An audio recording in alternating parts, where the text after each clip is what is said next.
अगर मैं हमने मेरे फ्रेंड सर्कल में अगर कहूंगा कि मुझे थोड़ा सा ऑफ फील हो रहा है या फिर मुझे थोड़ा इरिटेटिंग लग रहा है, तो they will take it as a joke. वो बोलेंगे क्या लड़कियों जैसे बहाने कर रहा है करके।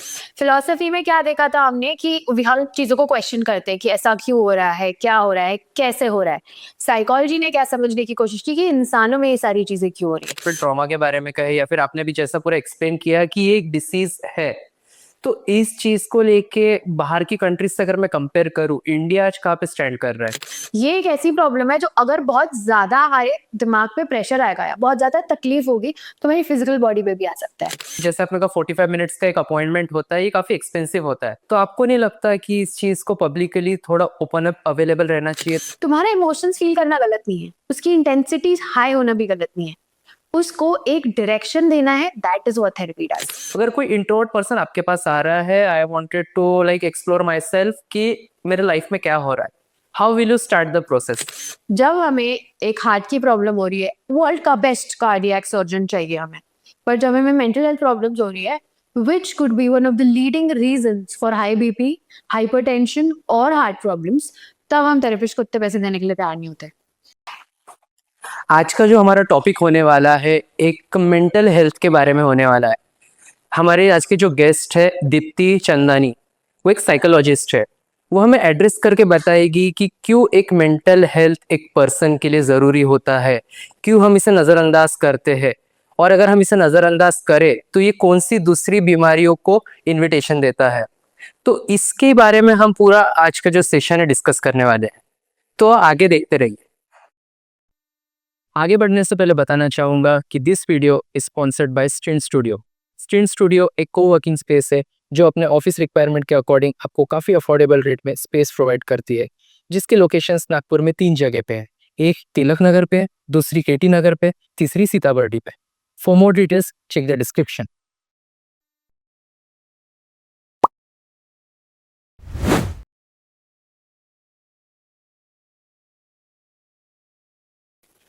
एक जो मेंटल डिसऑर्डर है, आज के अगर डेट में अगर हम बात करें कि कहीं पे भी अगर हमारे फ्रेंड ने अगर कुछ इरिटेटिंग हरकतें कर दी या फिर कुछ बोल दिए, या फिर कॉमन सेइंग है, गांव के लोग भी बोलते हैं तू मेंटल है क्या, मेंटल है क्या। ये चीज आप बता सकते हैं थोड़ा सा इजी वे में एग्जैक्ट ये होता क्या है। तो मेंटल जब हम किसी इंसान को बोलते हैं तो हमें लगता है कि वो इंसान अजीब हो रहा है। जो हमारी नॉर्मल हमें लोगों को देखने का तरीका है कि हाँ, ये इंसान रोज सुबह उठ रहा है, काम पे जा रहा है, घर आ रहा है, घर वालों को संभाल रहा है, वो नॉर्मल है। पर अगर वो इन सबसे थोड़ा भी अलग जाता है तो हमें लगता है कि ये मेंटल हो रहा है। But that is not the concept. The idea is when someone is अब नॉर्मल मतलब नॉर्मल जो हमारी एवरेज पॉपुलेशन है, जो हेल्दी है, उसके अलावा इंसान अगर अनहेल्दी तरीके से रह रहा है, खुद को तकलीफ हो रही है, दूसरों को तकलीफ हो रही है, या फिर उनकी जो रोजमर्रा की जिंदगी है वो निकाल नहीं जा रही है उनसे, तब हम बोलते हैं कि उन्हें एक मेंटल प्रॉब्लम है। दैट मीन्स प्रॉब्लम सिर्फ इतनी नहीं है कि उन्हें कुछ तकलीफ हो रही है, उनके बिहेवियर में दिखेगी, उनके इमोशंस में दिखेगी, उनके थॉट्स में तक दिखेगी। तब हमें पता चलेगा कि इस इंसान को किसी ना किसी तरह से तकलीफ हो रही है अपने इमोशंस, बिहेवियर और थॉट्स को लेके। तब हम बोलेंगे कि मेंटल प्रॉब्लम है, जिसको हम बहुत ही गलत तरीके से लेते हैं यूजुअली। बट ये चीज को अगर कोई फॉर एग्जाम्पल अगर मैं अगर एक्सप्रेस करूँ, अगर मैं हमने मेरे फ्रेंड सर्कल में अगर कहूंगा कि मुझे थोड़ा सा ऑफ फील हो रहा है या फिर मुझे थोड़ा इरिटेटिंग लग रहा है, तो they will take it as a joke. वो बोलेंगे क्या लड़कियों जैसे बहाने कर रहा है करके। तो ये चीज में जो है एग्जैक्ट इज इट सही में कोई बीमारी है कि नहीं, इसका कोई पास्ट एक्सपीरियंस होता है पर्सन का, इस वजह से होता है, और no it is kind of medication thing कि दवाई लेके ये ठीक हो सकती है। मेंटल प्रॉब्लम प्रॉब्लम अलग होती है और इश्यूज अलग होते हैं। जैसे कि कोई छोटी मोटी चीज की वजह से आपको बुरा लग गया और आपने अपना जो बुरा लगा है, आपके इमोशंस एक्सप्रेस कर लिए, मुझे इरिटेट हो रहा है, मुझे सैड लग रहा है, मुझे बहुत खुशी हो रही है, या बहुत ज्यादा कोई इमोशन फील हो रहा है। तो खुशी जब होती है ना, हम उसको नॉर्मल कंसिडर करते हैं, सैडनेस को हम नॉर्मल कंसिडर नहीं करते, और प्रॉब्लम वहीं आती है। तो जब हम सारे इमोशंस को इक्वली इंसानों के लिए बने हुए वैसे ट्रीट करेंगे, तब वो चीज नॉर्मल लगेगी। अब इस चीज को प्रॉब्लम कब बनाते हैं हम? जब कोई इंसान किसी चीज से गुजरा हो जो बहुत ही डिफिकल्ट रहा उसके लिए, और वो चीज उतनी ज्यादा तकलीफदायक थी उसके लिए कि उसे उस चीज से निकलने में बहुत टाइम लग रहा है, यूजुअल चीजों से, मतलब हमारी रोज की जिंदगी में हम जैसे करते हैं वो नहीं कर पा रहे हैं। तब हम उस चीज को कंसिडर करेंगे कि नहीं यार, इससे तो हो ही नहीं रहा है मैनेज, इसे बहुत ज्यादा तकलीफ हो रही है। तब हम इसको बोलेंगे कि उसे एक प्रॉब्लम हो रही है, मेंटल हेल्थ प्रॉब्लम हो रही है। बहुत ज़्यादा इमोशनल हो जाएँगे, ईज़िली इरिटेट हो जाएँगे और ये चीज़ 1-2 बार नहीं होगी, ये बार-बार होगी। ये एक अनहेल्दी पैटर्न बनेगा क्योंकि इस इंसान को कोई तरीका नहीं पता है। उनकी नॉर्मल ज़िंदगी अब यही बन गई है कि उन्हें वो कोई तकलीफ से गुज़रे है और अब उसे उस तकलीफ से निकलना है और वो तकलीफ से नहीं निकल पा रहा है। इसीलिए वो इंसान किसी न किसी तरह से अपने इमोशंस को बहुत ही हाइटेंड या इंटेंस तरीके से दिखाएँगे क्योंकि उन्हें और कोई तरीका है ही नहीं पता। अब उनको हो गई है कोई तकलीफ और वो उससे होगा। अब ये तो हो गया शॉर्ट टर्म। लॉन्ग टर्म में क्या होता है, कोई इंसान कंटिन्यूअसली अपनी ज़िंदगी में कुछ चीज़ों से गुज़रता है। इसका बेस्ट एग्ज़ाम्पल है चाइल्डहुड ट्रॉमा। अगर बचपन से एक बच्चे ने बहुत ही ज़्यादा तकलीफ़ें देखी अपनी ज़िंदगी में, अपने माँ-बाप के झगड़े, घर के झगड़े, फाइनेंशियल प्रॉब्लम्स जो भी है, उसकी वजह से बढ़ते-बढ़ते उस इंसान की ना वो जो ढाँचा बोलते हैं जिसे हम, जो पर्सनैलिटी है, वो ही वैसी बन जाती है कि उस इंसान के लिए हेल्दी रहना मुश्किल हो जाता है। उसका एक जो ढाँचा है वो बन ही गया है अनहेल्दी। वो इरिटेट होगा, वो ईज़िली रोएगा, वो सेंसिटिव हो गया है, तो वो उसके लिए बहुत ही ज़्यादा प्रॉब्लमैटिक हो गई है। तो हम इसे ठीक कर सकते हैं, हम इस चीज़ को मैनेज कर सकते हैं। पूरी तरह से ठीक नहीं होगा, मैनेज हो जाएगा।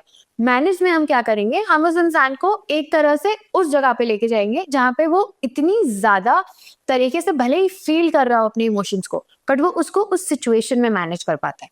जहाँ पे वो कॉन्स्टेंटली, जो आप बोल रहे हो ना, दोस्त मज़ाक उड़ाते हैं, कई बार हमारे दोस्त ये भी बोलते हैं इसका तो रोज़ का रोना लगा हुआ है, तो वो रोज़ का रोना नहीं रहेगा, वो धीरे-धीरे कम हो जाएगा, वो धीरे-धीरे खुद से मैनेज हो जाएगा। तो यहाँ पे हम जो मेजर लॉन्ग टर्म प्रॉब्लम्स है उनके साथ डील करते हैं। ये चीज़ जो एक मेंटल डिसऑर्डर जो आपने कहा, ये पहले भी एग्ज़िस्ट करती थी या सिर्फ़ अभी के डेट पे ये आई हुई है? ये एग्ज़िस्ट तो बहुत टाइम से कर रही है। हमने इसे बहुत अलग तरीकों से जाना है। उस टाइम पे उतनी नॉलेज नहीं थी, उतना साइंस नहीं था, उतनी रिसर्च नहीं थी। तो for a long time psychology was associated with philosophy. Philosophy में क्या देखा था हमने कि हर चीज़ों को क्वेश्चन करते हैं कि ऐसा क्यों हो रहा है, क्या हो रहा है, कैसे हो रहा है। साइकोलॉजी ने क्या समझने की कोशिश की कि इंसानों में ये सारी चीज़ें क्यों हो रही है। अगर हम देखने जाएँ, इंडियन कॉन्टेक्स्ट में भी बहुत एक्सटेंड तक साइकोलॉजी एक्सिस्ट करती थी और अगर हम वेस्टर्न आइडियाज़ जो देखे, जो रिसर्चेज़ हुए, वहाँ पे भी एग्ज़िस्ट करती थी। इमोशंस तो इंसानों में एग्ज़िस्ट करते थे, बट अलग-अलग तरीकों से हमने पढ़ा, हमने रिसर्च की और हम इस कंक्लूजन पे आए कि ये एक ऐसी चीज़ नहीं है जो सिर्फ़ दिमाग में आए हुए कोई ख़्याल हो या कोई जादू-टोना का जो हमारा आइडिया हो या फिर ऐसी कोई पर्टिकुलर प्रॉब्लम हो जो सिर्फ़ यहीं है। धीरे-धीरे साइंस के साथ पता चला कि ये प्रॉब्लम सिर्फ़ इमोशंस, बिहेवियर, थॉट्स तक नहीं है। ये एक ऐसी प्रॉब्लम है जो अगर बहुत ज़्यादा हमारे दिमाग पे प्रेशर आएगा या बहुत ज़्यादा तकलीफ होगी, तो हमारी फिज़िकल बॉडी पे भी आ सकता है। इसकी भी एक अलग स्टडी है। तो ये ऐसी कोई न्यू आई हुई कोई मैजिक नहीं हुआ है अचानक। बहुत सालों की रिसर्च लगी है, बहुत सालों की पढ़ाई लगी है और हमने इन सब चीज़ों को समझा और तब हम इन कंक्लूजन पे पहुँचे हैं कि ये एक मेंटल हेल्थ डिसऑर्डर है। ये कोई रैंडम की हुई मैजिकल चीज़ नहीं। ये एक्चुअली एक प्रॉब्लम है, एक डिजीज़ है जो हमारे ब्रेन में एग्ज़िस्ट करती है, हमारे फिज़िकल एस्पेक्ट ऑफ ब्रेन में। अगर पर्टिकुलरली कोई फिजिकली अगर हार्म नहीं हो रहा है, जैसे मुझे अगर बुखार आ रहा है या फिर खांसी हो रही है या फिर मैं गिर गया हूँ, मेरा पैर फ्रैक्चर हो गया या फिर मुझे चोट आ रही है, तो हमें तब लगता है कि now we need to seek the medical attention या फिर डॉक्टर। बट अभी भी हम कहीं ना कहीं लैक करते हैं कि अगर जैसे डिप्रेशन के बारे में कहे या फिर ट्रॉमा के बारे में कहे या फिर आपने भी जैसा पूरा एक्सप्लेन किया कि ये एक डिसीज है, तो इस चीज को लेके बाहर की कंट्रीज से अगर मैं कंपेयर करूँ, इंडिया आज कहाँ पे स्टैंड कर रहा है कि हम इस चीज को एज अ नॉर्मल वे में समझ पाए, ना कि उसको अनदेखा करें कि नहीं ये पागल है या फिर ये सही में ऐसा ही है। हम उसे काफ़ी हद तक बहुत आगे बढ़ चुके हैं चीज़ों को लेके, बट हो क्या रहा है ना, अभी जो भी हमारी इन्फॉर्मेशन आ रही है, वो सोशल मीडिया के थ्रू आ रही है। अब मैक्सिमम जो अवेयरनेस देखी है हमने, कोई भी साइकोलॉजी या मेंटल हेल्थ प्रॉब्लम से रिलेटेड, वो कोविड टाइम पे देखी हमने। बहुत ज़्यादा बढ़ गई थी, क्योंकि लोग अकेले हो गए थे। अब लोगों का कनेक्ट करने का तरीका एक ही था, सोशल मीडिया। तो वेस्टर्न वर्ल्ड के हिसाब से हमने जो-जो समझा है, हमने देखा और हमने समझा है कि नहीं यार, मेंटल हेल्थ एक प्रॉब्लम है। वहाँ पे हमने क्या देखा कि प्रॉब्लम्स एक्सिस्ट करती है और वो डील करते हैं। यहाँ पे हमने आपस में अपने लोगों के साथ देखा कि नहीं यार, प्रॉब्लम हम लोगों में भी एक्सिस्ट कर रही है और ये फिजिकल नहीं रह रही है अब सिर्फ। ये कहीं न कहीं इमोशन से इनका लेना-देना है। तो हमने धीरे-धीरे चीज़ों को समझा। पर अब छोटी-सी प्रॉब्लम ये हो गई है कि इंडिया में मिस इन्फॉर्मेशन बहुत जल्दी स्प्रेड हो रही है सोशल मीडिया पे। बहुत लोग हैं जो सिर्फ साइकोलॉजी के नाम पे इन्फ्लुएंसर्स भी है। तो वो जो छाँटना है, जो मिथ बस्टिंग है, जो हमें एग्ज़ैक्टली करनी है, वो करनी बहुत ज़रूरी हो गई है। अवेयरनेस है, बट वो कितनी सही है कितनी गलत है हम अभी भी वो समझने की कोशिश कर रहे हैं, क्योंकि बहुत बड़ी दुनिया है मेंटल हेल्थ की और उसे समझने में टाइम लगेगा। डॉक्टर्स अभी तक फिजिकल बीमारियां नहीं समझ पाए हैं, तो मेंटल हेल्थ तो और ही लॉन्ग गेम है all together. For example XYZ person है, उसके नियर बाय जो उसके साथ के लोग हैं या फिर उसके फैमिली मेंबर्स है या फिर उसके फ्रेंड्स है, वो उसको समझा पा रहे हैं या फिर वो नोटिस नहीं कर पा रहे हैं, बट आपने उसको एक पर्टिकुलरली एक कैसे कहूँ मैं, एक थेरेपी या फिर कोई सेशन के थ्रू उसको इम्प्रूव होते हुए नोटिस किया है, मतलब बिफोर एंड आफ्टर। आपको कोई एक ऐसा एग्जाम्पल बता सकते हैं हमें? मैं मेरा खुद का एग्जाम्पल बता सकती हूँ।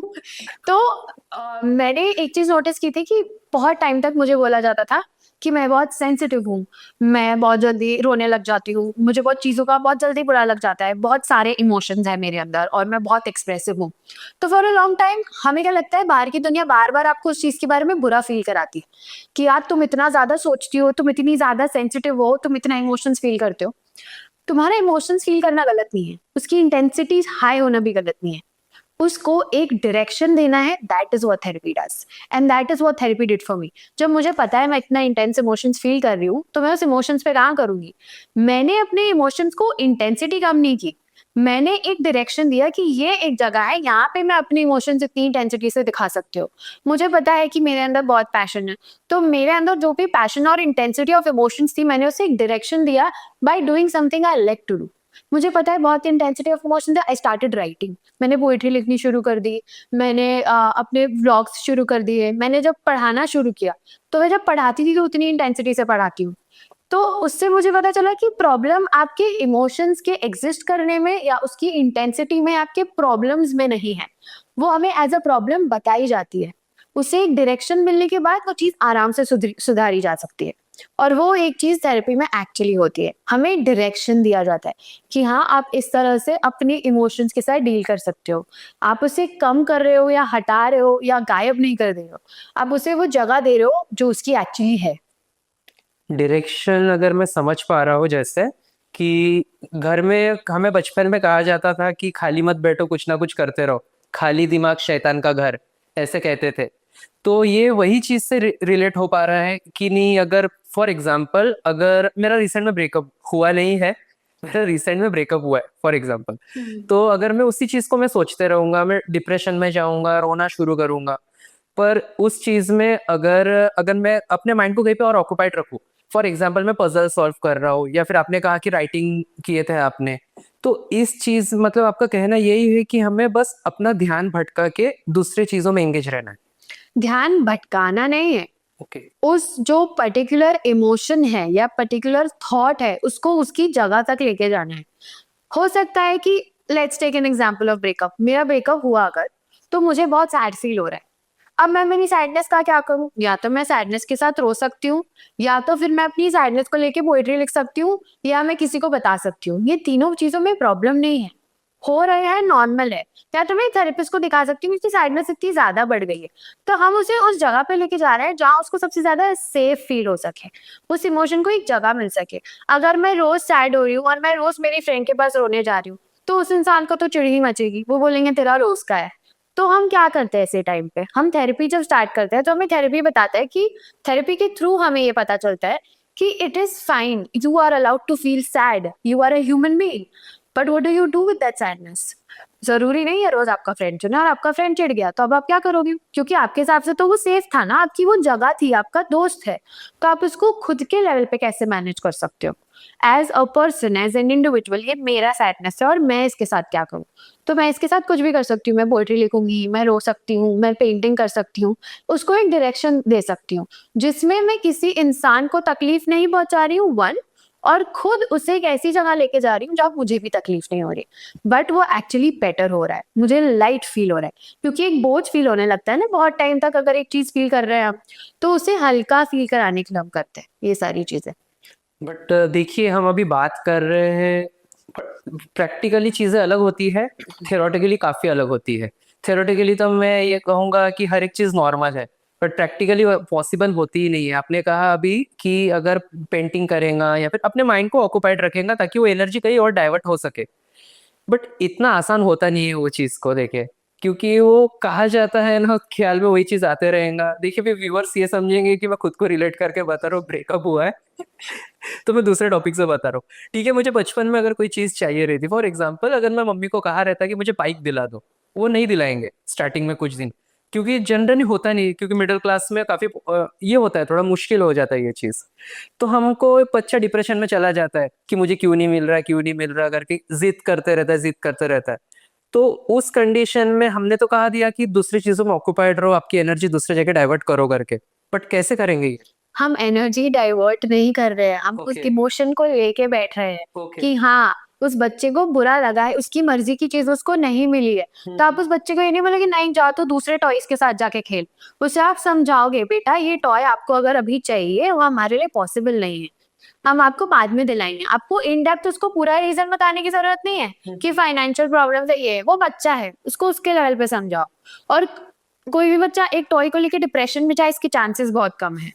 तो वो तो होने से, हाँ, पहली चीज वो बड़े होने के बाद होता है। तो हम उस इमोशन को लेके बैठते हैं और उसको उसकी जगह तक लेके जाते हैं। हम देखते हैं कि हम ब्रेकअप का एग्जाम्पल ले लेते हैं। ब्रेकअप हुआ है, बहुत तकलीफ हो रही है, आप किसी इंसान के साथ रहना चाहते थे, पूरी जिंदगी निकालना चाहते थे, आप उससे प्यार करते थे, आपने इतना टाइम साथ में निकाला, क्या आप उस इमोशन को लेके बैठ पाओगे अकेले? क्योंकि हमें तो आदत है, हमारे सारे इमोशंस, हमारी सारी प्रॉब्लम्स, हमारी लाइफ की फॉर दैट मैटर सारी चीजें हमने उस इंसान के साथ शेयर की है। अब उससे रिलेटेड चीजें किसके साथ शेयर करेंगे? तो हम अपने साथ लेके बैठते हैं और वापस वो जो हमने खोया है उस चीज को ऑन आवर ओन बिल्ड करने की कोशिश करते हैं। बहुत आसान है बोलना और मेरे लिए अभी आपको बताना, बट उस चीज को जब हम एक्चुअली लाइफ में करते हैं ना तो बहुत टाइम लगता है। This is also something we do that we use in psychology, it is called cognitive restructuring. That means हमारे जो थॉट प्रोसेस है वो एक स्ट्रक्चर में गया है। मेरा स्ट्रक्चर यही है कि मैं रोज में मेरे बॉयफ्रेंड को ये बताऊंगी और फिर हम साथ में टाइम स्पेंड करेंगे और ये होगा। अब वो सब शैटर हो चुका है, पूरी तरह से टूट चुका है। अब हम इसको वापस रीस्ट्रक्चर कर रहे हैं, हमारे थॉट प्रोसेस को एक नए ढांचे में डालने की कोशिश कर रहे हैं। तो ऐसा नहीं होगा कि हम उस इंसान को एक ही बार में बुला लेंगे और हाँ नया थॉट आ जाएगा या नया इमोशन आ जाएगा। हम धीरे धीरे करेंगे, बेबी स्टेप्स लेंगे। जो चीज हम उसको रोज बताते थे वो धीरे धीरे हम कहीं नोट डाउन करना शुरू कर देंगे। जो हमें आदत थी कि हर चीज की फोटो खींच के उसको भेजनी है, वो फोटो खींचेंगे और शायद हम अपनी स्टोरी पे डाल देंगे, अपने फ्रेंड्स के साथ शेयर करेंगे। तो हम अपने आप को पूरी तरह से चेंज नहीं करेंगे, हम अपने आप को उस लेवल पे लेके जाएंगे जहाँ हम खुद में धीरे धीरे खुद को फुल फील कर सके और किसी इंसान की कमी हमें इनकम्प्लीट ना फील कराए। ये करने की कोशिश करते हैं, हम उस इमोशन को लेके बैठते हैं एक्चुअल में, उससे दूर नहीं भागते हैं। दूर भागेंगे तब हम उसको बोलेंगे हम उसको ध्यान मटकाने बोल रहे हैं। उसको बोलते नहीं, लेके बैठ, तू रो, जो जितनी तकलीफ हो रही है होने दे, और फिर हम धीरे धीरे इस पर काम करेंगे। अब बंदे को तकलीफ ही नहीं पता, वो दूर भागता रहेगा, तो हम इस पे काम कैसे करेंगे? तो वो जो हम मूवीज में देखते हैं कि एक साइकोलॉजिस्ट के पास एक बंदा जाता है, उसको सोफा ऑफर करते, कॉफी देते, for an hour and to you are my friend and talk to us, तो यही चीज होती है उसमें कि नहीं अलग चीज है इसमें? ऐसा कुछ नहीं है, हम कोई कॉफी ऑफर ऐसा कुछ भी नहीं है पहली बात तो I think one of the best examples और एक्यूरेट एग्जांपल्स अगर मैं कहना चाहूंगी वो होगा फ्रॉम द मूवी डियर जिंदगी। उस मूवी में उन्होंने अच्छे से दिखाया है, एथिकली दिखाया है for that matter. Not everything is entirely true, of course हमें शाहरुख खान नहीं मिलेगा अनफॉर्चुनेटली हमारा therapist. As much as we want it will not happen, and थोड़ा कम कैजुअल होता है रिलेशनशिप, थोड़ा प्रोफेशनल होता है। पर प्रोफेशनल हम ऐसा रखते हैं कि जब आप किसी थेरेपिस्ट के पास जा रहे हो तो आप उनसे पहली बात तो अपॉइंटमेंट लोगे, ठीक है? तो प्रोफेशनल बाउंड्रीज नहीं पे आ जाती है। आपको पता है आप उस इंसान के पास जा रही हो, तो अगर मैं आपके पास, आप मेरे पास आ रहे हो फॉर दैट मैटर और रैंडमली आप बोल रहे हो कि मुझे बस थेरेपिस्ट से बात करनी है मेरे इमोशंस को लेके, तो आप क्या एक बार में बोलना शुरू कर दोगे? आपको टाइम लगेगा। और आप किसी रैंडम इंसान के साथ अपनी प्रॉब्लम तो शेयर नहीं करोगे, उसमें भी टाइम लगेगा। तो थेरेपिस्ट का रोल क्या होता है इसमें? थेरेपिस्ट करता ये है कि वो जो सोफा होता है ना, that is actually a metaphor for making you feel comfortable. आपको हम बेड ही लाके देंगे, जो बहुत ही कॉमन आइडिया है कि ऐसे लेट जाओ अपनी प्रॉब्लम्स बताओ, ऐसा नहीं हो रहा है कुछ भी। एक कंफर्टेबल पोजीशन में इंसान बैठ रहा है, पानी ऑफर करेंगे, जो बेसिक रिक्वायरमेंट्स होती है उसे चाहिए, ठीक है, नहीं चाहिए तो भी ठीक है। हम उस इंसान से सीधा सीधा उसकी प्रॉब्लम पे नहीं चले जाते। कई लोगों को तो ये भी नहीं पता होता उनको प्रॉब्लम है, उन्हें लगता है कि हम बस बातें कर रहे हैं, पर ऐसा नहीं होता है। It is a professional setting, even though we are giving you 45 minutes of our life, we are not being your friend and listening to your problems. हम एक्चुअली एक तरीके से एक स्ट्रक्चर्ड वे में थेरेपी करते हैं, और वो स्ट्रक्चर ऐसा होता है कि आप अपनी प्रॉब्लम्स भी बता दोगे और सामने वाले इंसान को पता भी चल जाएगा, और विथ टाइम विथ सेशंस हम एक डायरेक्शन भी दे सकेंगे उस प्रॉब्लम को। पहले धीरे धीरे सामने वाले इंसान को कंफर्टेबल फील कराना है, पर इतना भी कंफर्टेबल फील नहीं कराना है कि तुम गप्पे लड़ाने बैठ जाओ एक टाइम के बाद। You will be informal, you will be casual, you will be saying all of these things. ऐसा नहीं है कि नहीं होगा, आप जोक्स करोगे, आप इधर उधर की बातें करोगे, आप बीच में शायद गॉसिप भी करने लग जाओगे, बट वो पूरा सेशन से उस पर बेस नहीं होगा। वो सेशन ऐसा होगा कि धीरे धीरे you will start opening up, you will start sharing things. अब ऐसा भी होगा कि कहीं ना कहीं डिपेंडेंस आ जाएगी कि नहीं यार, ये इंसान तो मेरी सुन रहा है, मेरी लाइफ में तो किसी ने मेरी आज तक नहीं सुनी, फाइनली कोई तो सुन रहा है। वहां पे एक थेरेपिस्ट को अपनी बाउंड्रीज याद दिलानी होती है कि no, I am not your friend, I am a professional person and we are in a professional relationship. आपको मुझे अपनी प्रॉब्लम बता रही है, हम यहाँ पे उस चीज पे काम करेंगे, और ये सिर्फ 45 मिनट्स का होगा। फिर नेक्स्ट वीक और नेक्स्ट मंथ जैसे भी सेशन शेड्यूल होंगे, हम वैसे काम करेंगे। तो प्रोफेशनल बाउंड्री रहती है बहुत स्ट्रॉन्ग। तो इट इज नॉट लाइक दोस्तों से बातें करना, इट इज बातें करना, and it is also a lot of other things. अभी आपने पूरा एक्सप्लेन करके बताया है कि हमें कि एक काफी सीरियस चीज है ये, क्योंकि लोग नजरअंदाज कर देते हैं इस चीज को। बट अगर मैं कहूँ कि ये अगर जैसे आपने कहा 45 मिनट्स का एक अपॉइंटमेंट होता है, ये काफी एक्सपेंसिव होता है। और एक मिडिल क्लास पर्सन या फिर लोअर क्लास पर्सन, जाहिर सी बात है यार, वो भी इंसान है। और जब ये इतनी इंपॉर्टेंट चीज है, तो आपको नहीं लगता कि इस चीज को पब्लिकली थोड़ा ओपन अप अवेलेबल रहना चाहिए, ताकि हर पर्सन खुद के मेंटल हेल्थ की तरफ ध्यान देते हुए एक एक्सवाइजेड पर्सन को रीच कर सके, ताकि वो इस मतलब मेंटल स्ट्रेस, मेंटल हेल्थ को ओके रख सके। ऐसा नहीं है कि सारे थेरेपिस्ट एक्सपेंसिव है या फिर सारे अनअवेलेबल होंगे और ये एक पर्टिकुलर प्राइस रहेगा सेशन का, वही रहेगा। There are certain policies, helpline numbers भी हैं जब चीजें बहुत ज्यादा बिगड़ जाती है। फॉर एग्जाम्पल किसको पैनिक अटैक आ रहा है या कोई सुसाइडल हो रहा है, तो ऐसे टाइम पे हेल्पलाइन या हॉटलाइन नंबर्स भी बोलते हैं, वो भी अवेलेबल है। That is by the government, that is by for example regional mental hospital है नागपुर का, उसके नंबर्स है, या अलग अलग जो प्रोफेशनल स्पेसेस है उनके नंबर्स भी दिए रहते हैं। उसके अलावा कोई ऐसी फाउंडेशन या एनजीओ है जो फ्री लेवल पे आपको थेरेपी प्रोवाइड करती है, बट वो थेरेपी सेशन फिर 45 मिनट्स का नहीं होगा, क्योंकि उस इंसान ने पूरी जिंदगी भर की मेहनत की है और वो आज इस लेवल पे है कि वो पढ़ लिख कर एक थेरेपिस्ट बना है। उसने इतना इन्वेस्टमेंट किया अपनी पढ़ाई में। अब आप एक डॉक्टर के पास जाओगे, आप उससे अपॉइंटमेंट लोगे, अपॉइंटमेंट में 500 का फटका, तो हाउ इज इट राइट कि आप किसी थेरेपिस्ट के पास जा रहे हो, आप उसके 45 मिनट्स ले रहे हो और आप एक पर्टिकुलर अमाउंट नहीं दे रहे हो। I know there are therapist जो एक्सपेंसिव भी है, but there are also therapist जो एक मिनिमल या एक सम अमाउंट लेते ही है, बिकॉज उन्होंने उतने एफर्ट्स डाले, उतनी मेहनत की, उतनी पढ़ाई की, इसलिए यहाँ तक आए। एक थेरेपिस्ट बनने के लिए हमें सिर्फ एक बैचलर्स और मास्टर्स की डिग्री नहीं करनी होती, हमें ट्रेनिंग लेनी होती है, हमें कोर्सेज करने होते हैं। क्योंकि जैसा कि मैंने आपको बताया, बातें, बाउंड्रीज, ये सारी चीजें हम पढ़ाई में सीख तो लेते हैं, बट एप्लीकेशन कब होता है? जब हम ट्रेनिंग लेते हैं। तो उसकी पूरी ट्रेनिंग में इतनी सारी चीजों में काफी पैसे खर्च हो जाते हैं। तो कहीं ना कहीं इंसान अब इतनी मेहनत की है तो उसका इन्वेस्टमेंट हुआ है उनका, तो they would expect some amount of money. We expect it, we are ready to give doctors that kind of money, but when it comes to therapist हमें महंगा लगने लगता है। जब हमें एक हार्ट की प्रॉब्लम हो रही है, वर्ल्ड का बेस्ट कार्डियक सर्जन चाहिए हमें, पर जब हमें मेंटल हेल्थ प्रॉब्लम्स हो रही है, which could be one of the leading reasons for high BP, hypertension और heart problems, तब हम थेरेपिस्ट को इतने पैसे देने के लिए तैयार नहीं होते। It is corrected, we will discuss that obviously. अभी आप मुझे एक चीज में एक्सप्लेन करके बताइए। फॉर एग्जाम्पल, जिसको पर्सन को पता है वो आपके पास रीच हुआ है, आप उसको पूरा थेरेपी के सेशन के अकॉर्डिंग आप उसको हील करेंगे। बट बहुत सारे लोग रहते हैं कि उनको एक्सप्लेन करना नहीं आता है कि उनको एग्जैक्ट हो क्या रहा है, तब भी उन लोग काफी डिस्टर्ब फील करते हैं। क्योंकि हमारे में जहाँ पे मैं वर्क करता हूँ, मेरे आजू बाजू मेरे कलीग्स मुझे बताते हैं कि मुझे ना एक थेरेपिस्ट के पास दिखाना है खुद को, मुझे पता नहीं मेरे लाइफ में क्या चल रहा है। और कॉमन है, बहुत जन कहते हैं ये चीज आज के डेट में। तो अगर उस कंडीशन में अगर कोई, मैं ये समझ के चलता हूँ वो इंट्रोवर्ट पर्सन है, अगर कोई इंट्रोवर्ट पर्सन आपके पास आ रहा है, I wanted to like explore myself कि मेरे लाइफ में क्या हो रहा है, how will you start the process? Just example. ऐसे टाइम पे ना साइकोलॉजिस्ट एक बहुत इंटरेस्टिंग चीज भी यूज करते हैं जिसको हम बोलते हैं साइकोमेट्रिक टूल्स। अब ये क्या होता है, लोगों ने इतनी रिसर्च की, इतनी मेहनत की। रिसर्च में हम क्या करते हैं, हम एक बड़ी सी पॉपुलेशन लेते हैं, उस पे कोई चीज टेस्ट करते हैं और उसका रिजल्ट निकालते हैं। रिजल्ट निकालने के बाद हमने एक साइकोमेट्रिक टूल बनाई। जैसे हम डॉक्टर के पास जाते हैं और हम लोग वो टेस्ट बताते हैं कि आपको ये इमेजिंग वाली करनी है, ये एक्सरे करनी है, शुगर टेस्ट है, ब्लड टेस्ट है, सो ऑन एंड सो फोर्थ। वो खून निकालेंगे, आपको जवाब दे देंगे। साइकोमेट्रिक जो टूल्स होती है वो अलग होती है, वो अलग अलग एरियाज को टेस्ट करती है। फॉर एग्जाम्पल, अभी मेरे पास एक पेशेंट आया है और उसने मुझे बोला कि मुझे समझ नहीं आ रहा है क्या हो रहा है, बस मुझे घबराहट हो रही है पूरा टाइम जिंदगी को लेके। तो हमें कहीं ना कहीं दिख रहा है कि एक डर है। वो डर किस चीज का है, कहाँ से आया, वो हमें नहीं पता।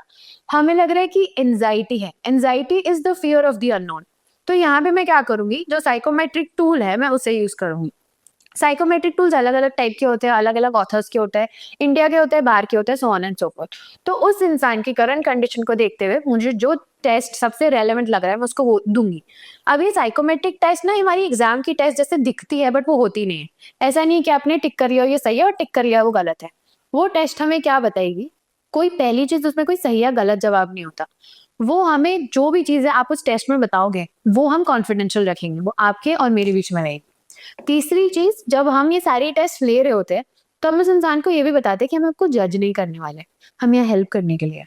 और तब हम क्या करेंगे, हम वो टेस्ट देंगे और उस टेस्ट में कुछ स्टेटमेंट्स होते हैं। स्टेटमेंट्स के अलग अलग जवाब या तो येस और नो में होते हैं या येस नो में भी में होते हैं। हम इसे लाइकर्ट स्केल भी बोलते हैं, जिसमें अलग अलग इंटेंसिटी या लेवल्स पे होता है, 1 to 5, 1 to 3, 1 to 7। तो वो इंसान अपनी इंटेंसिटी पे बताता है। स्टेटमेंट होगा, I feel scared when I am at work, yes no maybe, या फिर on a scale of 1 to 10 how much scared do you feel. तो इससे क्या हो रहा है, एक न्यूमेरिकल वैल्यू मिल रही है और उन्हें पता चल रहा है कि नहीं यार मुझे ना 8 तक थोड़ा सा डर लगता है, या तो सुबह सुबह डर लगता है तो मैं 7 बोल देता हूँ, शाम तक मैं ठीक हो जाता हूँ। तो ऐसे क्या हो रहा है, हम इस टेस्ट के थ्रू मेजर कर रहे हैं कि उस इंसान को किस टाइप की प्रॉब्लम है। वन, हमारी थोड़ी सी अंडरस्टैंडिंग पे हम ये देख रहे हैं कि किस डायरेक्शन में उसकी प्रॉब्लम जा रही है। और फिर हम ये उसके जो स्कोर्स होते हैं ना वो न्यूमेरिकल लेवल पे आते हैं। इसकी मैनुअल्स होती है, स्कोरिंग मैनुअल्स होती है, या उसका एक पूरा तरीका होता है स्कोर करने का। स्टेंसिल्स हो सकती है, मैनुअल्स हो सकती है, वो ऑथर की दी हुई होती है। उस बेसिस पे हम स्कोर कर दे कि हाँ इस इंसान का ना जो स्कोर आया एंजाइटी का वो है 74। 74 हाई, लो और मीडियम के बीच में। तो हम बोलेंगे हाँ इसको मीडियम लेवल की एंजाइटी है, मतलब यहाँ पे होती है, फिर यहाँ पे नहीं होती। फिर हम अलग अलग एरियाज पे टेस्ट करेंगे, सो ऑन एंड सो फॉर्थ। तो थोड़ा सा टीडियस प्रोसीजर हो जाता है। तो यहाँ पे हमें ये पता चलता है कि उस इंसान की पहली चीज प्रॉब्लम कहाँ आ रही है, किस इंटेंसिटी पे आ रही है और कौन सी पर्टिकुलर एरिया में आ रही है। वो इंसान हमारे पास क्या लेके आया था, मुझे किसी तो भी चीज का डर लग रहा है। फिर जब उसने टेस्ट दी हमें धीरे धीरे पैटर्न दिखने लग गया कि हाँ इसने ऑफिस से रिलेटेड डर बोला है, बहुत ज्यादा लग रहा है, तो ये ऑफिस से रिलेटेड फियर है। तो हमें ये पता चला। फिर यहाँ से हम उससे सवाल पूछना शुरू करते हैं। जो हम उससे सवाल पूछते हैं उस टेस्ट के बेसिस पे कि आपका टेस्ट के हिसाब से आपने ये चीज के लिए ये मार्क किया है, क्या इसका मतलब ये है। हम उन्हीं से पूछते हैं जो उन्होंने मार्क किया उसका मतलब क्या है और क्या हम सही डायरेक्शन में जा रहे हैं। हो सकता है हम गलत डायरेक्शन भी चले जाए। हो सकता है इस इंसान ने लोगों के हिसाब से गलत ना लगूं, या फिर एक होता है कि नहीं लोगों को पता नहीं चलना चाहिए वाली गुड पर्सन वाली इमेज के हिसाब से टिक किया हो, तो हमें गलत रिस्पॉन्सेज मिलेंगे, which is very valid, which happens to people. तो यहाँ पे हम फिर वो टेस्ट से रिलेटेड जो रिजल्ट आता है वो डिस्कस करते हैं हमारे क्लाइंट के साथ। और तब हमें पता चलता है कि हाँ यार इस इंसान को ये एरियाज में प्रॉब्लम है, और फिर हम उस प्रॉब्लम को लेके आगे बढ़ते हैं। काफी कॉम्प्लिकेटेड नहीं हो जाता होगा ये चीज कि उसके रिस्पॉन्सेस आप स्टडी कर रहे हैं, फिर उसने अगर गलत कहा कि नहीं सही कहा उस रिजल्ट के बेसिस पे एनालिसिस कर रहे हैं।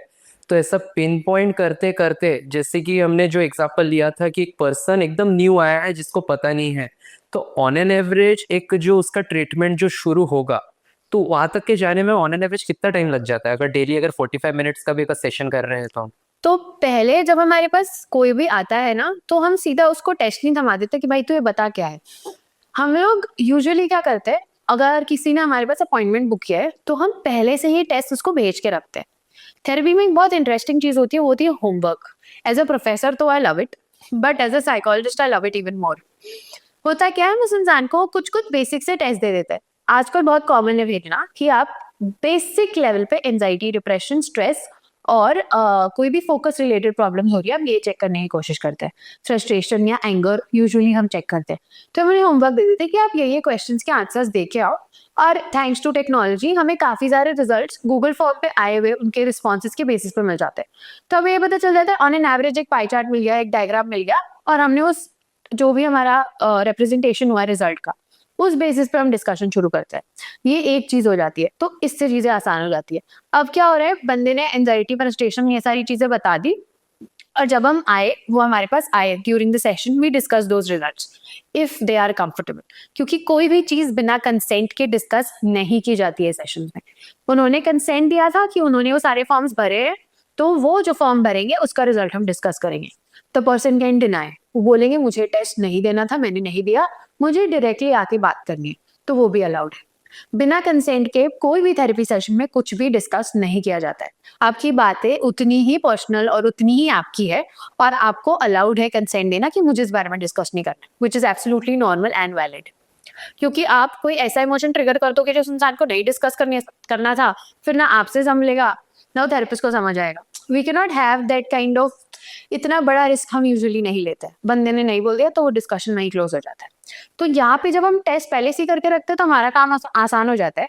या फिर सेशन में जब इंसान आके बातें कर रहे हैं, तब हम उससे पूछते हैं कि क्या प्रॉब्लम है, और फिर वो हमें बताते हैं कि हाँ हमें ये एरिया में प्रॉब्लम है। तो हम सेशन के बाद उन्हें होमवर्क देते हैं कि ये टेस्ट है, आप ये देख के आइएगा, नेक्स्ट टाइम हम उसका रिजल्ट डिस्कस करेंगे। तो it is not as tedious as it looks because of technology one, and because of discussion.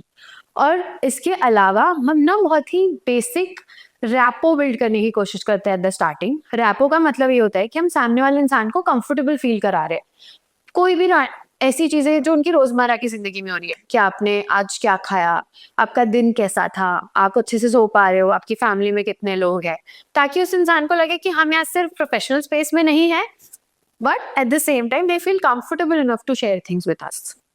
तो ये एक पूरा प्रोसीजर होता है।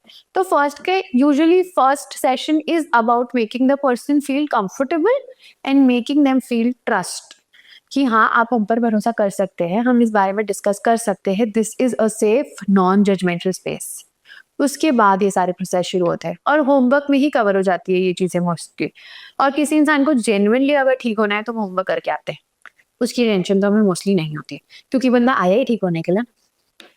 तो ये पूरा चीज़ बस बातों से और कंसल्टेशन से हो रहा है। आप पिन पॉइंट करके टारगेट कर रहे हैं कहाँ पे वर्क करना है, उसके अकॉर्डिंग आप उसको थेरेपी यानी एज अ कम्युनिकेशन फॉर्म में आप उससे बात कर रहे हो और ओके कर रहे हैं। पर यहाँ पर कहीं पे मेडिसिन इंट्रोड्यूस नहीं होता है कि जहाँ पे उसको मेडिसिन सही में लग रहा है कि नहीं, और मेडिसिन, और इसमें मेडिसिन होते हैं क्या, मुझे पहले ये बता दीजिए, इसमें मेडिसिन लगते हैं क्या? ओके, सो साइकोलॉजी एक बहुत वास्ट फील्ड है। सबसे पहले जनरल साइकोलॉजी होता है, जिसमें हम जनरल लेवल पे पढ़ते हैं कि साइकोलॉजी होता क्या है, मेंटल प्रॉब्लम्स क्या होती है, वगैरह वगैरह वगैरह। बट अगर हम एजुकेशन पर्सपेक्टिव से या करियर पर्सपेक्टिव से देखें तो इंडिया में as of now majorly 3 branches है। जब आप मास्टर्स करते हो, स्पेशलाइजेशन करते हो, वहां पे होता है काउंसलिंग साइकोलॉजी, क्लिनिकल साइकोलॉजी और industrial psychology. There are new fields building up, there is sports psychology, there is neuro psychology, there is forensic psychology, so on and so forth. पर मेजरली ये 3 होते हैं। तो काउंसलिंग साइकोलॉजी में क्या होता है, सामने वाले इंसान मेजरली थेरेपी और ट्रीटमेंट मेथड्स पे फोकस करता है। हम प्रॉब्लम्स को भी समझते हैं और ट्रीटमेंट्स को भी समझते हैं। ये एक बेसिक लेवल पे होता है। Family problems, financial issues, relationship issues, so on and so fourth. जब हम क्लिनिकल साइकोलॉजी की बात करते हैं, that majorly deals with mental health disorder. Disorder is a very big word. जब ब्रेन में इतनी प्रॉब्लम्स होती है कि वो प्रॉब्लम सिर्फ बिहेवियर, इमोशंस और थॉट्स तक लिमिटेड नहीं होती है, वो उस इंसान को पूरी तरह से बदल देती है। उसकी पर्सनैलिटी, उसका एग्जिस्टेंस, मतलब इतना ज्यादा कि 6-6 महीने तक बंदा ना कोई और बन चुका होता है। वो क्लिनिकल प्रॉब्लम्स होती है। यहाँ पे हमें साइकियाट्रिस्ट और न्यूरोसाइकोलॉजिस्ट और फॉर दैट मैटर न्यूरोलॉजिस्ट की भी जरूरत पड़ती है। क्यों? क्योंकि प्रॉब्लम अब सिर्फ उसके दिमाग तक नहीं रही है, क्लिनिकल होती जा रही है। That mean it is going towards medical. तो यहाँ पे साइकियाट्रिस्ट, न्यूरोलॉजिस्ट, ये सब साथ में मिलकर काम करते हैं, अकेले काम नहीं करते। फॉर एग्जाम्पल, मेरे पास एक पेशेंट आया है, वो बोल रहा है कि उसको पिछले 1 महीने से कुछ आवाजें सुनाई दे रही हैं, पर है नहीं, कोई इंसान नहीं है, कोई बोल नहीं रहा है। वो रात को सोने जाता है और उसको कुछ आवाजें आ रही है, पर ऐसा कोई है नहीं। तो उस इंसान को तो डर लगेगा ना। अब क्लिनिकल साइकोलॉजिस्ट इस चीज को सिर्फ थेरेपी तो नहीं बोलेगा, हम कराएंगे मल्टीपल टेस्ट। हम पूछेंगे कि आप डॉक्टर के पास जाओ, जो ईएनटी स्पेशलिस्ट होते हैं उनके पास जाओ, अगर तब भी कुछ नहीं निकल रहा है तो आप स्कैन्स कराओ, हो सकता है न्यूरोलॉजिकल इशू हो तो आप स्कैन्स करवाओ, अपने ब्रेन स्कैन्स, उससे में कुछ निकल रहा है क्या, और अगर उसमें कुछ नहीं निकल रहा तो हम साइकियाट्रिस्ट के पास भेजेंगे। साइकियाट्रिस्ट आर दोज पीपल जो एमबीबीएस करने के बाद एमडी साइकियाट्री करते हैं, specialization in psychiatry, and they are the only people in this field who are allowed to give medications and electric shock treatment. It is not shock वाला treatment, but बहुत ही minor level पे हम stimulate करते हैं brain की nerves को। Electric वाले झटके नहीं दिए जाते जैसा पिक्चरों में दिखाया जाता है, जो पुरानी पिक्चरों में दिखाया था ऐसा कुछ नहीं होता है, बहुत ही माइनर लेवल पे हम स्टिमुलेट करते हैं नर्व्स को, नथिंग मेजर। यहाँ पे साइकियाट्रिस्ट आता है, उससे वो दवाई दे सकते हैं, हम नहीं। As a clinical psychologist also, you do not give medications, you refer them to a psychiatrist and that person will give the medications। कई बार ऐसा होता है कि इंसान को कोई तरीका नहीं पता होता तो वो सीधा साइकियाट्रिस्ट के पास जाता है, तो वो साइकियाट्रिस्ट फिर क्लिनिकल साइकोलॉजिस्ट को रेफर करता है कि हम थेरेपी भी ले सकते हैं, और थेरेपी और मेडिकेशंस कई बार साथ में भी चलती है, जहाँ पे एक साइकियाट्रिस्ट और क्लिनिकल साइकोलॉजिस्ट और काउंसलिंग साइकोलॉजिस्ट साथ में काम करते हैं। और तीसरी फील्ड है इंडस्ट्रियल साइकोलॉजी। यहाँ पे मेजरली जो ऑर्गेनाइजेशंस होती है, मल्टीनेशनल कंपनीज होती है, आईटीज वाले होते हैं, ये सब लोगों में एक एचआर भी होता है, तो काफी एचआर ऑर्गेनाइजेशनल साइकोलॉजी के थ्रू आते हैं या एमबीए एचआर के थ्रू भी आते हैं।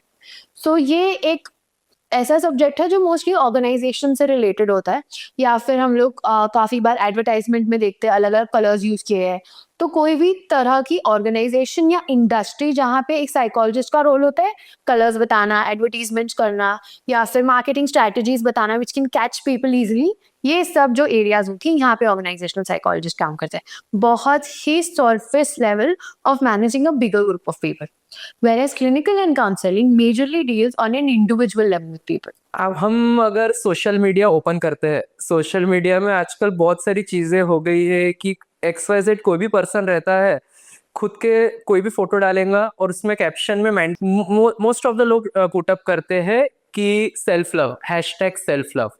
ये सेल्फ लव का जो ये सोशल मीडिया का ट्रेंड है, is it a real thing or just a social media thing?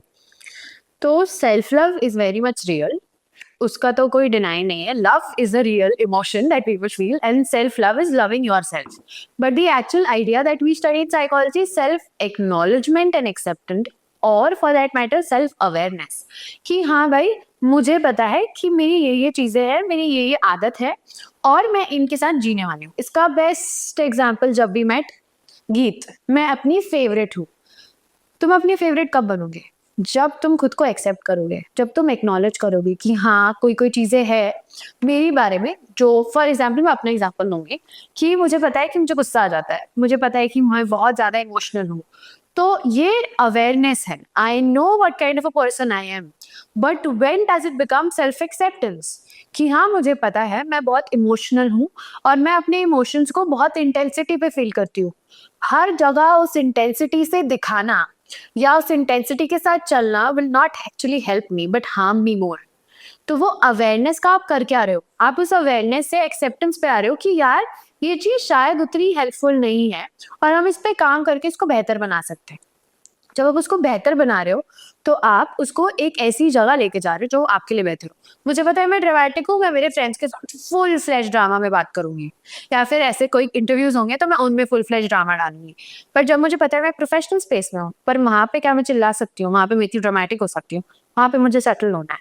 तो यहाँ पे अवेयरनेस के साथ आप ग्रोथ की तरफ काम कर रहे हो। सो सेल्फ ग्रोथ पे हम आ जाते हैं और वो सेल्फ ग्रोथ से हम खुद को बेहतर बनाने की कोशिश करते हैं। That is what the true sense of love is. You know yourself, you understand yourself, you accept yourself, but at the same time you work on being a better person. That is the whole idea, or that is a healthier way of accepting self-love. अब होता क्या है ऐसे time पे, हम लोगों को ना एक तरीके से जीने की आदत हो जाती है, हम ना सहते रहते हैं कि हाँ हमारी लाइफ में चीजें आ रही है, हमें तकलीफें दे रहे हैं लोग, हम बोलते नहीं हम काइंड इंसान है, हम लोगों को तकलीफ नहीं देंगे, हम अच्छे से रहेंगे सबके साथ अच्छे से रह रहे हो और सबके हिसाब से सबके सलीके से चल रहे हो, गुड, आप रेजिलिएंट बन चुके हो। अब कोई भी आए कुछ भी बोल रहे हैं हम सुन लेंगे और निकल लेंगे, पर हमें तकलीफ नहीं हो रही है, हम लोगों की तकलीफ ले रहे हैं ना यहाँ पे, एक तरह से हम जो सेल्फ लव है उसको साइड में रख के वर्ल्ड का लव लेके जा रहे हैं। हम बहुत रेजिलियंट बन गए, अब तो आने दो जिंदगी में जो तकलीफें आ रही है। That is what resilience is, that is very different than self love. खुद को सहने की आदत डाल रहे हो आप, क्या वो सही है? That is not self love. That is not कि नहीं देखो मैं कितनी अच्छी इंसान हूँ, मैं तो सबका सहन करती हूँ। That is not self love, that is सहने की आदत। रेजिलियंस का एक्चुअल मतलब ये होगा कि आप एक हद तक सहन कर रहे हो और उस चीज को ऐसा डायरेक्शन दे रहे हो कि वो आपको बेहतर बनाने की कोशिश करे, ना कि आपको सिर्फ टफ बनाते रहे और आपको एक पत्थर बना दे। सेल्फ लव में सॉफ्टनेस भी आती है, सेल्फ लव में बीइंग सेंसिटिव भी आता है। And being sensitive is not the same as being weak. Being sensitive is actually feeling your emotions. तो यहीं पे एक छोटी सी लाइन आ जाती है जो हम ड्रॉ करते हैं, जिसे हम बाउंड्रीज बोलते हैं, जो हमें रेजिलियंट इस लेवल तक बनाती है कि हम सीख के बेहतर बने, पर एट द सेम टाइम हम खुद से भी प्यार करें। हम पूरी तरह से उसको सिर्फ यही नहीं बना ले कि हमारी आइडेंटिटी हम स्ट्रॉन्ग पर्सन है। हमारी आइडेंटिटी होगी स्ट्रॉन्ग पर्सन की, पर हमारी आइडेंटिटी ये भी होनी चाहिए कि जो इंसान स्ट्रॉन्ग है वो एट द सेम टाइम तकलीफें झेल नहीं रहा है, सिर्फ एक्चुअली अपनी बाउंड्रीज बना रहा है और खुद पे काम करने की कोशिश कर रहा है। दैट इज एज इम्पोर्टेंट और as equal as self love. अगर आपने कहा कि एक पर्सन रेजिलियंस मतलब सह रहा है, सह सह के खुद को पत्थर बना चुका है, इसमें अगर वो कंटिन्यू अगर सहते जा रहा है तो इससे क्या एक और नया मेंटल हेल्थ इशू उसको फेस करना पड़ेगा इस वजह से? बिल्कुल। पीपल प्लीजिंग बहुत ही कॉमनली देखी जाती है लोगों से, कि सामने वाले इंसान को तकलीफ नहीं होनी चाहिए इसलिए हम हर चीज के लिए हाँ बोल देते हैं कि नहीं यार मैं 2 दिन से रोज मेरी दोस्त के साथ घूमने जा रही हूँ, मुझे आज भी घूमने जाना है क्योंकि इसे तकलीफ हो रही है ना, मैं नहीं कैसे बोल दूँ? नहीं बोला आपने नहीं, आप चले गए घूमने, उसके बाद जो बाकी के तुम्हारे काम थे वो तो रुक गए। Correct, your work got stopped. उसके अलावा आपको और तकलीफ हुई नहीं नहीं बोलने से। यू शुड लर्न टू से नो। तो यहाँ पे क्या हुआ, आपने सामने वाले इंसान को तो प्यार दे दिया कि नहीं मैं अच्छी इंसान हूँ, मैं तो दूंगी, मैं किसी को मना नहीं कर सकती। क्यों नहीं कर सकते मना, क्या प्रॉब्लम है? आपकी लाइफ है, आपके डिसीजंस है। easier said than done, very easier said than done। आप यहाँ धीरे धीरे वो बाउंड्री को बिल्ड करते हो कि देख यार I can give you 3 days of my week, we will go out together for sure, but बाकी के 3 दिन मुझे मेरी लाइफ की कुछ चीजें होती है जो देखनी होती है, इसलिए हम ये 3 दिन नहीं जा पाएंगे। इसे हम बाउंड्री बिल्ड करना करते हैं कहते हैं।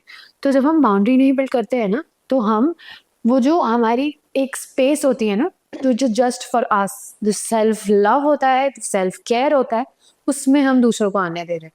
हम अपनी बाउंड्रीज नहीं बना रहे। अगर हम अपनी बाउंड्रीज नहीं बनाएंगे ना तो लोग चढ़ते जाएंगे, और जब लोग चढ़ेंगे तो हम हर इंसान को हाँ बोलते रहेंगे, तो हो गया फिर तो सबके लिए अवेलेबल रहेंगे। अब by the end of the day we are drained, and we are drained not because we were kind or we were nice, we are drained because we were not kind to ourselves.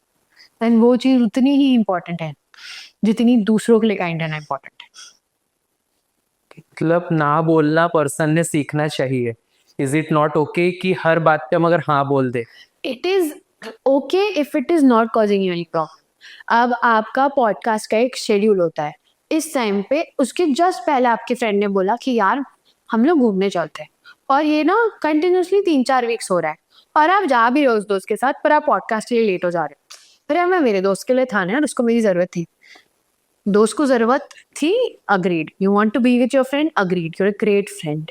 But जब आपको पता है 7:30 बजे podcast है, तो बंदा 1 घंटा पहले उससे मिल ले, फिर टाइम स्पेंड कर ले, फिर 15 मिनट्स खुद को बफर देके आ जाए। आपको कोई ये नहीं बोल रहा है कि आप हेल्प मत करो, बट एक छोटा सा डिफरेंस होता है हेल्प और डिपेंडेंस में। आप रोज इंसान की हेल्प करोगे ना, वो डिपेंडेंट हो जाएगा कि हाँ ये तो मेरे लिए रोज है, पर आपके लिए कौन है फिर? वो कौन सोचेगा आपको? और मैं ये भी नहीं बोल रही हूँ कि आप करते जाओ, आपके लिए कौन है, आप उससे पूछोगे तो वो आपके लिए नहीं रहेंगे। That is not of my concern, that is your personal life, your personal problems. But आपको ये भी देखने की जरूरत है कि आप दूसरों के लिए होते होते इतने भी नहीं अवेलेबल हो जाओ कि खुद को टाइम नहीं दे पाए, या तो आपकी लाइफ डिस्टर्ब हो रही है। आपने हर चौथे इंसान को अगर हाँ बोलना शुरू कर दिया, तो आपकी जो प्रायोरिटी वाली चीज है वो पीछे होती जा रही है। और जब आपकी प्रायोरिटी या आपके काम में तकलीफ आ रही है, या आपको बहुत ड्रेन फील हो रहा है, that is the time you should realise कि हाँ मैंने बहुत ज्यादा हाँ बोल दिया है, अब मुझे थोड़ा थोड़ा धीरे पीछे होना पड़ेगा और लोगों को कम टाइम देना पड़ेगा। ऐसा नहीं है कि आप बुरे बन जाओ कि नहीं मेरे को तेरे से बात ही नहीं करनी, मेरे को तेरे से तकलीफ हो रही, टाइम रिड्यूस कर लो। जैसा कि मैंने स्टार्टिंग में बताया था, इंटेंसिटी हाई होती है तो आप उस इंटेंसिटी को रिड्यूस करने की कोशिश करते हो, उस इंटेंसिटी को गायब नहीं करते हो. You do not stop being kind और बीइंग हेल्पफुल और being nice. You just start to build a boundary so that your kindness, your niceness is not just for others but also for yourself. खुद के लिए भी अच्छा बनना है, खुद के साथ भी काइंड होना है, खुद के साथ भी अच्छे से रहना है, क्योंकि वो भी उतना ही जरूरी है, आपको भी जरूरत है. इसका बेस्ट एग्जाम्पल, हम खाली बॉटल से दूसरों की ग्लासेस नहीं भर सकते. It is as simple as that. Okay पर एक चीज अभी अभी तक के जहाँ से हमने डिस्कशन शुरू किया है, ये पूरा अगर मैं समझ पा रहा हूँ एक जो थॉट प्रोसेस है इससे ही लिंक है. अगर कोई मेंटल ट्रॉमा है, मेंटल स्ट्रेस है, या फिर कोई बंदा फ्रस्ट्रेटेड है, या फिर जैसे आपने कहा कि रिजिलियंस वाला जो खुद को है ना पत्थर बना देना, कहीं ना कहीं एक ही पॉइंट पे जाके मैच हो रहा है जो थॉट प्रोसेस पे हो रहा है, क्योंकि उसका थॉट उसके स्ट्रक्चर, ब्रेन के स्ट्रक्चर को चेंज कर रहा है. तो ये चीज एक पॉइंट तक के, क्योंकि देखिए हर एक चीज की लिमिट होती है, ये एक ऐसे कोई पॉइंट तक के ये होता है कि पर्सन को एज अ फेटल कॉज होता है, या फिर ये एक पॉइंट पे जाने के बाद ये खुद कुछ नहीं करेगा बट दूसरी बीमारियों को इनविटेशन देगा. तो जब हम लोग साइकोलॉजी में हमने ये भी पढ़ा था कि जब थॉट प्रोसेस की बात होती है तो हमारा जो ब्रेन है ना, उसमें थॉट प्रोसेसेस एग्जैक्टली कैसे होते हैं. हमारा ब्रेन एक गार्डन है और उस गार्डन में हमने एक पाथवे बना लिया कि ये रास्ते से हम रोज चलने वाले हैं, वो हमारा थॉट है. बचपन से हम इसी रास्ते से चले जा रहे हैं, अलग अलग तरीके से वो रास्ते बने. स्कूल में हमने कुछ सीखा, हमने अपने फ्रेंड्स के साथ रह के कुछ सीखा, हमें पेरेंट्स ने कुछ सिखाया, दादा दादी ने कुछ सिखाया, रिश्तेदारों ने कुछ सिखाया, सोसाइटी ने कुछ सिखाया, वो रास्ते बन गए. अब वो रास्ते पे हम बचपन से चल रहे हैं, अचानक से कोई इंसान आके कोई नया थॉट प्रोसेस डाल रहा है. अब उन रास्तों पे चलने के बाद एक टाइम में पता चल रहा है कि यार ये रास्तों से तो हमें तकलीफ हो रही है, हमें रास्ता चेंज करने की जरूरत है, तो हम नया रास्ता बनाएंगे. That means in your brain there are certain neural pathways that are already existing and you are trying to build new neural pathways. And how are these made? With your thoughts. तो वो जो thoughts जो already बन चुके हैं ना, वो रास्ते जो बन चुके हैं, ऐसा नहीं कि वो बंद हो जाएंगे, आप नए रास्ते बनाओगे, but at the same time कभी कभी हो सकता है हम पुराने थॉट प्रोसेस पे बार बार जाएं. तो उस जो तरीका होता है वो हमारे इनग्रेन्ड, वो जो स्ट्रक्चर्ड माइंड है ना हमारा, वो गीले सीमेंट पे जो बन चुका है रास्ता, उससे हमें निकालने की खुद को कोशिश करनी होती है. यहाँ पे हम therapy, this is what therapy exactly does. आपके जो ऑलरेडी एग्जिस्टिंग पाथवेज है उससे ज्यादा आपको तकलीफ हो रही है, तो हम नए पाथवेज बनाएंगे. ऐसा नहीं है कि आप उन रास्ते में वापस नहीं जाओगे, वो थॉट्स वापस आएंगे, क्योंकि बचपन से है वो, ये तो हम अभी बना रहे हैं और बहुत तकलीफ होती है. नए थॉट्स लाना, ऑलरेडी एग्जिस्टिंग जो आपके आइडियाज है बचपन से, उसको चेंज करके कुछ नया बनाना, तो उसमें मेहनत बहुत लगती है, तो हम वो करने की कोशिश करते हैं. इसीलिए थेरेपी में इतना टाइम लगता है, क्योंकि आपके ब्रेन के स्ट्रक्चर को एक्चुअली चेंज किया जा रहा है, which is called neuroplasticity. So this is what we exactly work on. इसीलिए थॉट्स पे मेजरली काम किया जाता है, क्योंकि वो थॉट्स ना सिर्फ थॉट्स नहीं रहते, वो बचपन के एक्सपीरियंसेस और जो सारी चीजें आपने अपनी लाइफ के इन जनरल एक्सपीरियंसेस बिल्ड किए हैं, उन सबको मिला के बनता है. और वो ही चीज पे हम थेरेपी में काम करते हैं. इसलिए thought is the main point, क्योंकि अगर हम लोग पूरी तरह से देख रहे हैं कि वो थॉट सिर्फ थॉट तक लिमिटेड नहीं है, वो थॉट इतना ज्यादा हो गया कि आपको ओवर थिंकिंग हो रही है, ओवर थिंकिंग हो रही है, स्ट्रेस हो रहा है, स्ट्रेस हो रहा है, बीपी बढ़ रहा है, ओवर थिंकिंग हो रही है, आपको ओवर थिंकिंग इतनी ज्यादा बढ़ गई है कि आपने खाने पे ध्यान देना बंद कर दिया, आपने सोने पे ध्यान देना बंद कर दिया. देख रहे हो प्रॉब्लम कहाँ थी? थॉट. यहाँ पे सिर्फ एक ख्याल, और वो बढ़ते बढ़ते इतना बढ़िया कुछ और बन गया कि अब वो फिजिकल प्रॉब्लम्स पे अफेक्ट कर, कि फिजिकल बॉडी पे प्रॉब्लम लाने लग गए. This is when we know that the mental health problems are very much related to physical problems. And this is when we know that it is becoming fatal. अगर हम clinical psychology की बात करें तो उसमें डिसऑर्डर्स की एक पूरी किताब है, DSM बोलते हैं जिसे हम. तो उसमें सिम्टम्स दिए रहते हैं कि इंसान अगर 2 हफ्ते तक ये सिम्टम्स दिखा रहा है, मतलब उसको ये डिसऑर्डर हो रहा है. उसमें एक बहुत ही इंपॉर्टेंट क्राइटेरिया दिया जाता है कि वो आपकी डेली लाइफ को अफेक्ट करता है, आपकी ऑक्यूपेशनल लाइफ, आपकी जो स्कूलिंग है, आपकी एकेडमिक्स है, आपकी पर्सनल लाइफ, फ्रेंड्स, फैमिली, सो सारी चीजें.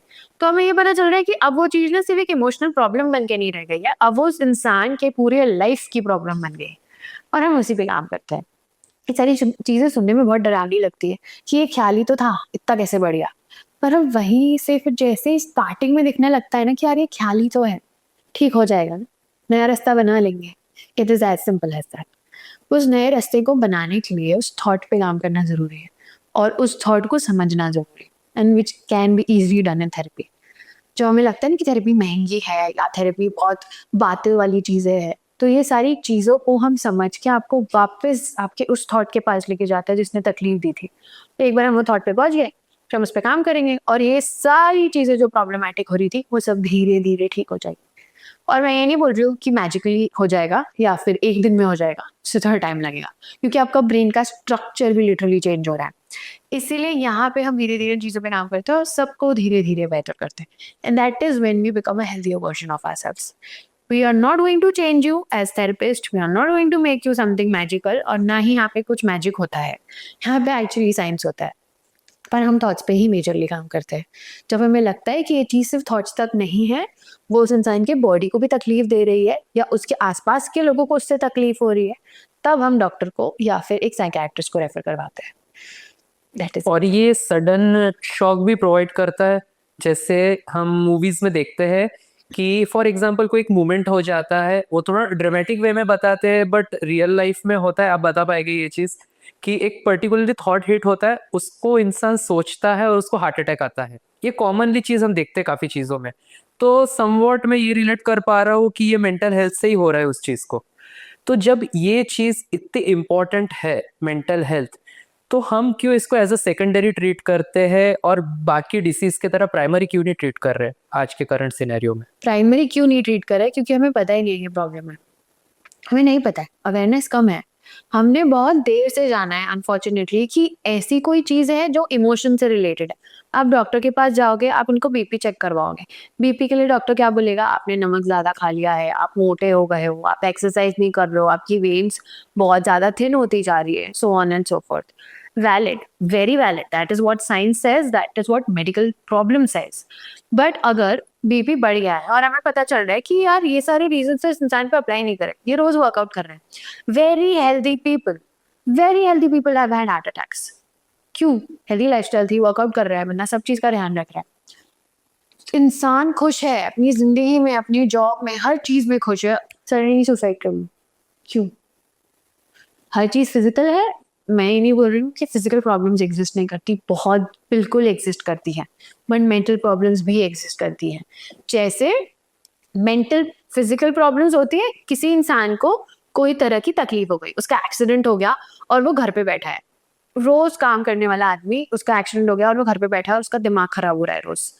फिजिकल प्रॉब्लम से मेंटल प्रॉब्लम हो रही है, बहुत ज्यादा स्ट्रेस हो जाएगा, डिप्रेसिव फील करेगा, यूजलेस फील करेगा। ये एक स्टेट है, थोड़े टाइम के लिए इंसान फील कर रहा है। अब आते हैं मेंटल प्रॉब्लम्स की तरफ। अच्छी खासी लाइफ चल रही है, फुल टाइम जॉब है, पैसे कमा रहे हैं, दोस्तों के साथ भी घूम रहे हैं, बट कहीं ना कहीं कोई ऐसी चीज है जो उसके हिसाब से नहीं है, जो उसे तकलीफ दे रही है। सब तो सही चल रहा है लाइफ में, तो मैं खुश क्यों नहीं हो पा रहा हूँ? Where is that satisfaction? Why is it not there? We don't know that yet. And that is what we try to understand, कि इंसान सब कुछ होने के बाद भी ऐसी कौन सी चीज़ है जो उसे शायद नहीं अच्छी लग रही या उसे नहीं चाहिए। क्या उसके थॉट्स को वो डायरेक्शन नहीं मिल रहा जो वो चाहता है? हो सकता है कि उनकी लाइफ में किसी इंसान की कमी हो सकता है कि उसकी जॉब में उसे उतना मजा नहीं आ रहा हो जितना उसको लग रहा है, क्योंकि हमें आदत हो जाती है चीजों की। क्या है, रोज उठना है, जॉब पे जाना है, वापस आना है, इतनी मोनोटनी हो गई कि हम बोर हो गए हैं। नहीं चाहिए, डायरेक्शन चाहिए, दूसरा लाइफ चाहिए, दूसरी चीजें चाहिए लाइफ में, या फिर कुछ इंटरेस्टिंग चाहिए लाइफ में। तो ये सारी चीजें जो होती है ना, जो हमारे थॉट्स होते हैं, खुश होने के बाद भी नेगेटिव थॉट्स आ सकते हैं, that is very much normal. पर उस नेगेटिव थॉट को एग्जैक्टली आया कहाँ से, वो देखना है हमें। और वो चीज तब कंट्रोल में लाने की कोशिश करते हैं थेरेपिस्ट, जब हमें पता है कि यार कंट्रोलेबल है, और यूजुअली थॉट्स आर कंट्रोलेबल। तो जब हम उसे कंट्रोल में लाने की कोशिश कर रहे हैं, हम उसे मैनेज करने की कोशिश कर रहे हैं, कभी कभी हो सकता है कि हम नहीं कर पाते manage in split of a second, as you said.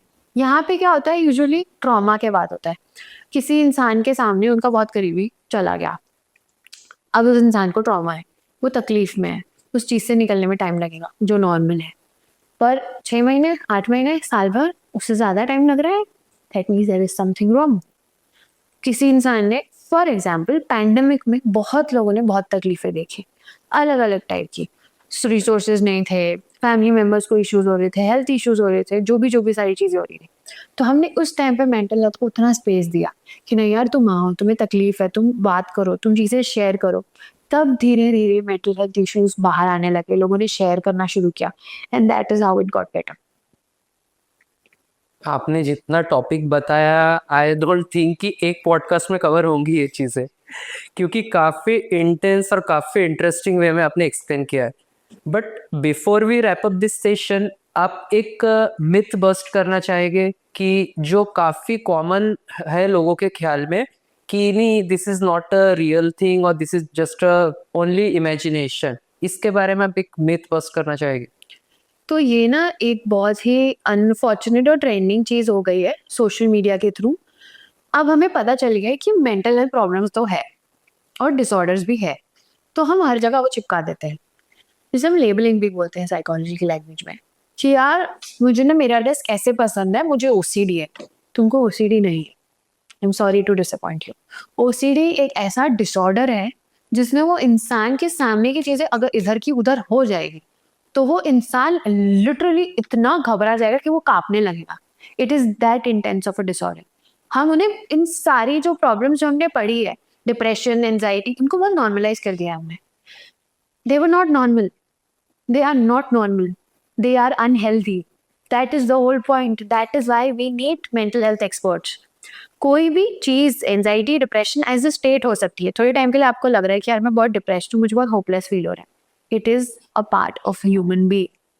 थोड़े टाइम पे आपको लग रहा है कि यार मुझे बहुत डर लग रहा है, मेरी प्रेजेंटेशन है, मैंने कुछ तैयारी नहीं किया, you are getting anxious, it is a state, it is fine. That is when we call it states. मुझे अभी ऐसा लग रहा है, कुछ टाइम के लिए लग रहा है, you will come out of it. हम अपने आप को लेबल लगा देते हैं, I am an anxious person, I am an avoidant person, I am a depressed person. आप अपने ऊपर ये लेबल ना लगाएं। ये एक लेबल नहीं है, ये एक एक्चुअल बीमारी है। एज अ स्टेट अलग है, बट जब हम इसको बीमारी की तरह देखेंगे तो वो एक्चुअल में प्रॉब्लम है। It is a mental health issues, it is very much a mental health issue. You need to work on it, you need to get make it better, and it is possible to make it better. जितना हम इन चीजों को normalise कर रहे हैं, mental health problem है और हम उस पर काम कर रहे हैं, और हम उसे लेबल्स ना बनाते हुए उसे एक्चुअली एक प्रॉब्लम कंसिडर करके हम उस पर काम करें। पर उसे इतनी भी प्रॉब्लम, बड़ी प्रॉब्लम नहीं बनानी चाहिए कि नहीं यार मैं तो इससे निकल ही नहीं सकता। You can always come out of all sorts of mental health problems. It is manageable in every way and form. There is no mental health problem which is not manageable. We are still working, there is a lot of theory, there is a lot of research and we can work on it. But उसे label नहीं बनाए, क्योंकि हम अपनी identity नहीं बना सकते mental health problem की। इवन जब हम साइकोलॉजी में पढ़ाते हैं, हम यही चीज बोलते हैं कि कोई भी इंसान को वो प्रॉब्लम है, वो प्रॉब्लम उस इंसान की आइडेंटिटी नहीं है। There is an human being who has depression, there is a human being who has anxiety, which is human, which is natural. What you do about it is what therapy does.